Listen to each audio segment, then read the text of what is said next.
When I think about the women in my life, there's a certain magic that comes to mind, not the Hollywood kind with sparkles and special effects, but the kind that you don't really notice until you step back and realize just how much it shapes your world. There's my mother, who somehow made our chaotic home feel warm and inviting, even though we were more like a pack of hyperactive monkeys than a family. There's my wife, who can walk into any situation, whether it's a work meeting or a family dinner, and instantly make everyone feel comfortable. And there's my little sister, who used to make me laugh with her wild stories, but has grown into this confident, compassionate woman who never hesitates to be herself, no matter what the world says. It got me thinking, there's something truly special about femininity, something that the world sometimes doesn't fully appreciate or encourage. As a man, I've come to realize how important it is for women to embrace their feminine side, not just for their own sake, but for the balance, depth, and richness they bring to the world. And to be honest, it's also something that makes life a whole lot more interesting for the rest of us.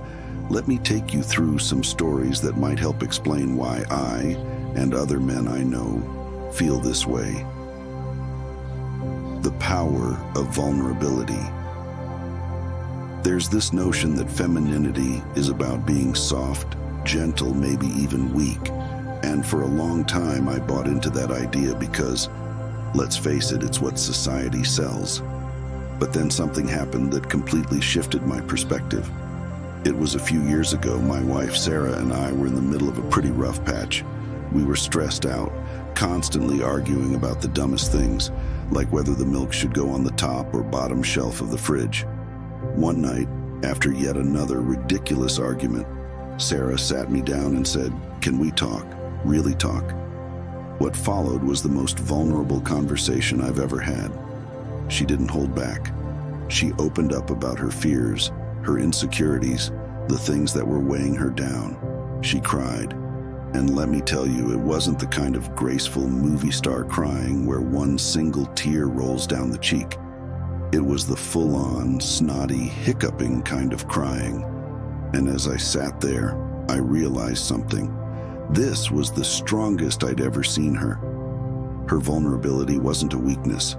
It was a kind of strength I'd never understood before. She was embracing a part of herself that I, as a man, had been taught to avoid at all costs, being open about what's going on inside, admitting when things are tough. That moment of raw honesty brought us closer than any argument or power struggle ever could. It made me see her in a whole new light, and it made me realize just how powerful it is when a woman embraces her emotions, her vulnerability, and her softer side. And here's the kicker. It didn't just help her. It helped me too. I started to let my guard down more, to open up about my own feelings. Turns out you don't have to be tough all the time. Who knew? Women, apparently. The joy of nurturing. Another aspect of femininity that often gets overlooked is the nurturing side. Now, before anyone starts throwing things, let me clarify. I'm not saying that women are only nurturing, or that men can't be nurturing too. But there's something about the way women approach it that feels different. And it's something the world desperately needs. Take my mom, for example. Growing up, she was the glue that held everything together. My dad was great. He taught me how to fix cars, chop wood, and all those stereotypical guy things. But my mom was the one who made our house feel like home. And not just in the way she decorated it or cooked meals, though side note, her lasagna is legendary. It was the way she cared for us, the way she seemed to know when we were having a bad day, even if we didn't say a word. There was one time when I was about 12 and I'd had a particularly brutal day at school. I won't get into the details, but let's just say it involved a dodgeball to the face and a public speaking assignment that went about as well as you'd expect for an awkward preteen. I came home feeling like the world's biggest loser. I didn't say anything to my mom when I walked in. I just threw my backpack on the floor and went to my room. About 10 minutes later, She came in with a bowl of ice cream and sat on the edge of my bed.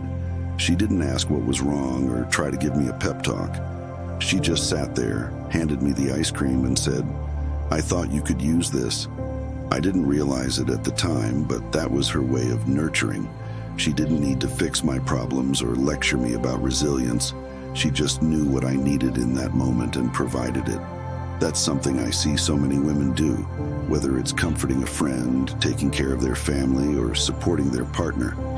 And it's not about being a caretaker in the traditional sense. It's about understanding the needs of those around them in a way that feels intuitive, personal, and deeply human. When a woman embraces that nurturing side, she brings a sense of care and warmth that can make even the darkest days a little brighter.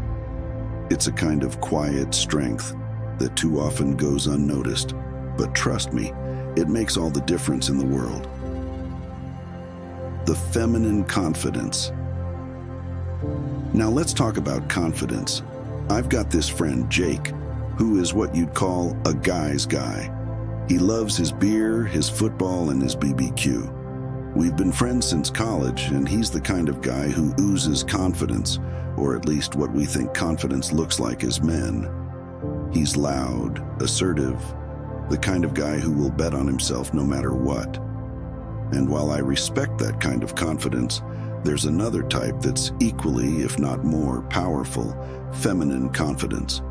My wife, Sarah, embodies this kind of confidence, and it's something that I think more women should embrace. It's not loud, it's not about being the center of attention, it's not even about proving anything.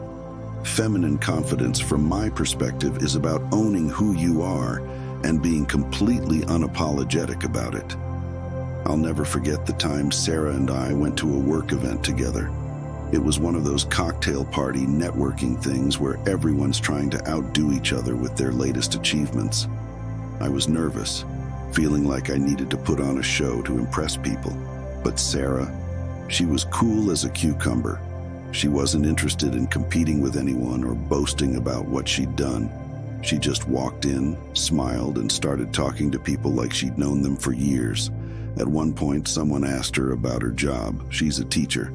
And after she described what she did, the guy made a patronizing comment about how teaching must be so easy compared to the corporate world. I braced myself for her to get defensive, but she didn't. She just smiled and said, "It's incredibly rewarding. You should try managing a room full of 10-year-olds sometime." Boom. No anger, no defensiveness, just pure, quiet confidence. She owned her role, her choices, and her identity without needing to prove anything.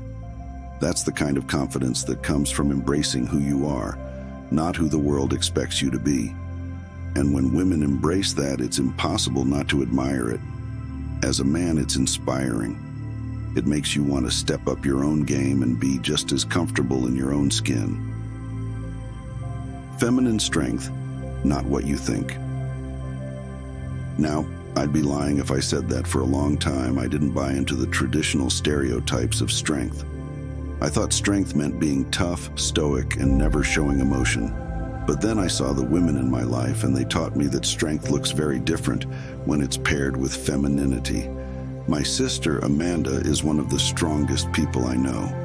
She's a social worker, and she deals with tough situations on a daily basis, things that would break most people.